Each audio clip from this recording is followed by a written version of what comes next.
نحمد نصلی علی رسول الکریم اما بعد فاعوذ باللہ من الشیطان الرجیم بسم اللہ الرحمن الرحیم۔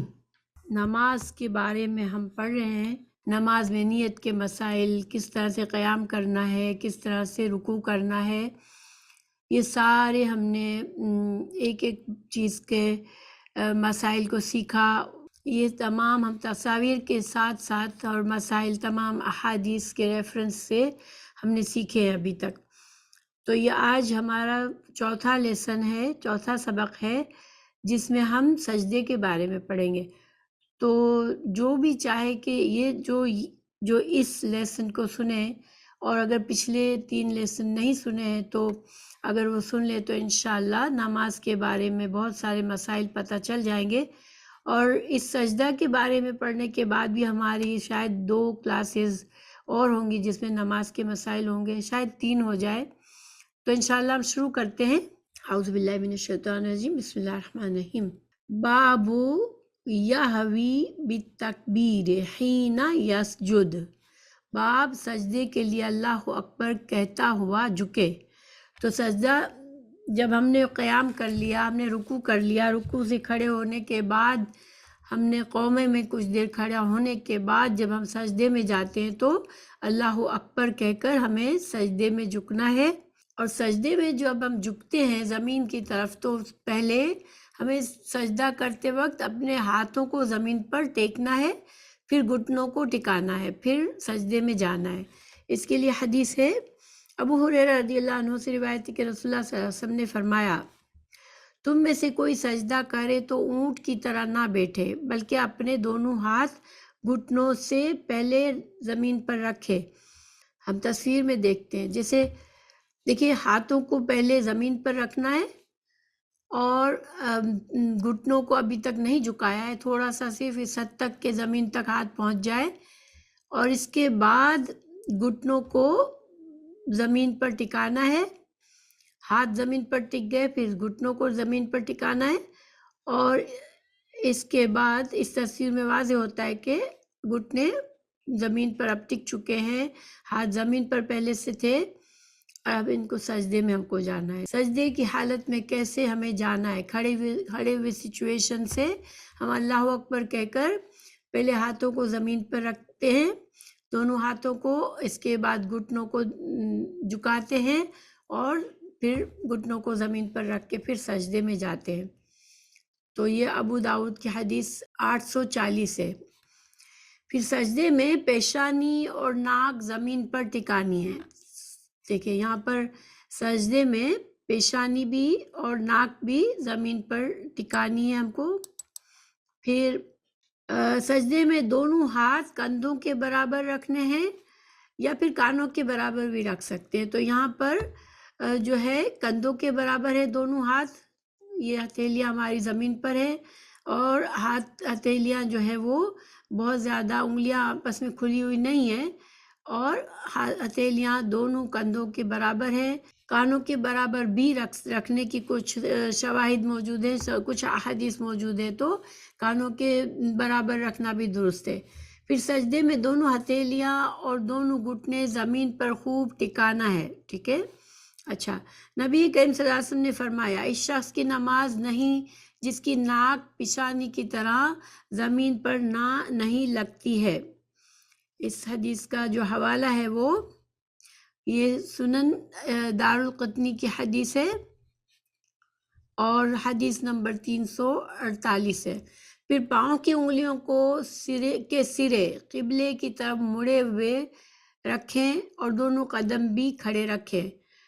تو دیکھیں یہاں پر پاؤں کی انگلیاں جو ہیں وہ سجدے کی طرف مڑی ہوئی ہیں، اور دونوں پیر جو ہے وہ ایسے کھڑے ہوئے ہیں، ٹھیک ہے۔ تو اس طرح سے پیروں کی حالت ایسی ہوگی۔ سجدے میں سینہ، پیٹ اور رانیں زمین سے اونچی رکھیں، پیٹ کو رانوں سے اور رانوں کو پنڈلیوں سے جدا رکھیں، اور دونوں رانے بھی ایک دوسرے سے الگ الگ رکھیں۔ کتنی چیزیں، ایک تو سینہ اور پیٹ اور رانے زمین سے اونچی ہیں۔ اب ہم تصویر میں دیکھ لیتے ہیں۔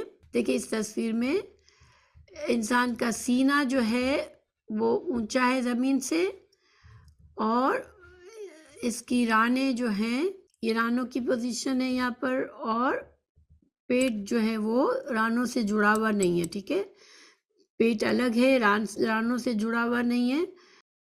سجدے میں سینہ، پیٹ اور رانیں زمین سے اونچی ہیں۔ پیٹ کو رانوں سے اور رانوں کو پنڈلیوں سے جدا رکھیں، اور دونوں رانیں بھی ایک دوسرے سے الگ الگ ہوں۔ یہاں پر یہ تصویر ہمیں واضح کرتی ہے، ناک زمین پر ہے، پیشانی زمین پر ہے، بازو جو ہے وہ جسم سے الگ ہیں، کوہنیاں بازو ہمارے جسم کے پہلوؤں میں نہیں ہے بلکہ الگ ہے، اور سینہ اور پیٹ جو ہے وہ زمین سے اوپر ہے، ٹھیک ہے، اور ران اور پیٹ کے درمیان بھی فاصلہ ہے۔ سجدے میں کوہنیاں نہ تو زمین پر ٹکائیں اور نہ کروٹوں سے ملائیں، بلکہ زمین سے اونچی اور کروٹوں سے الگ اور کشادہ ہو۔ تو یہ دیکھیں، یہ زمین ہمارے جو جسم کے ہمارے بازوؤں ہمارے پہلوؤں سے نہیں لگے ہوئے ہیں، بلکہ کوہنیاں الگ ہیں، اور زمین پر ہاتھ ٹکے ہوئے نہیں، اور جسم ہمارے پہلوؤں سے بھی الگ ہے بلکہ زمین سے اونچی اور کروٹوں سے الگ ہیں اور کشادہ ہے۔ سجدے کی حالت میں نبی کریم صلی اللہ علیہ وسلم اپنے بازوں کو زمین پر نہیں لگاتے تھے، بلکہ انہیں اٹھا کر رکھتے تھے اور پہلوؤں سے دور رکھتے تھے، یہاں تک کہ پچھلی جانب سے دونوں بغلوں کی سفیدی نظر آتی تھی۔ رسول اللہ صلی اللہ علیہ وسلم فرماتے ہیں، مجھے حکم دیا گیا کہ 7 ہڈیوں پر سجدہ کرو، پیشانی، دونوں ہاتھوں، دونوں گھٹنوں اور دونوں قدموں کے پنجوں پر، اور یہ کہ ہم نماز میں اپنے کپڑوں اور بالوں کو اکٹھا نہ کریں۔ تو یہ جو ہے صحیح بخاری کی حدیث ہے، حدیث نمبر 812 اور 809۔ ہر مسلمان بہن بھائی کے لیے ضروری ہے کہ وہ سجدہ میں ان 7 اعضاء کو خوب اچھی طرح سے مکمل طور پر زمین پر ٹکائے۔ تو 7 اعضاء کون سے ہیں سجدے کے؟ دیکھیں، ایک تو نمبر 1 ناک اور پیشانی ہے، نمبر 2 یہ ہاتھ، ایک سیدھا ہاتھ، پھر الٹا ہاتھ اسی طرح، نمبر 3، اور نمبر 4 سیدھا گھٹنا، اور نمبر 5 الٹا گھٹنا، اور نمبر 6 سیدھے پیر کی انگلیاں، اور نمبر 7 الٹے پیر کی انگلیاں۔ پیر جو ہے دونوں وہ ایک دوسرے سے قریب ہے، یعنی دونوں جو ہیلز ہیں، ہماری ایڑیاں ہیں پیروں کی، جب سجدے کی حالت میں جو ایڑیاں ہیں وہ ایک دوسرے سے قریب ہے، اسی طرح پیروں کے پنجے بھی ایک دوسرے سے قریب ہیں، ٹھیک ہے۔ ایڑیوں کو ملانے والی حدیث ہے سنن کبریٰ بہقی اور 116۔ یہاں تک کا ہم نے خلاصے میں کس طرح سجدے میں ہماری حالت کیسی ہوتی ہے وہ ہم نے جانا، ٹھیک ہے۔ دیکھیں، اس تصویر میں زیادہ سمجھ میں آ رہا ہے کہ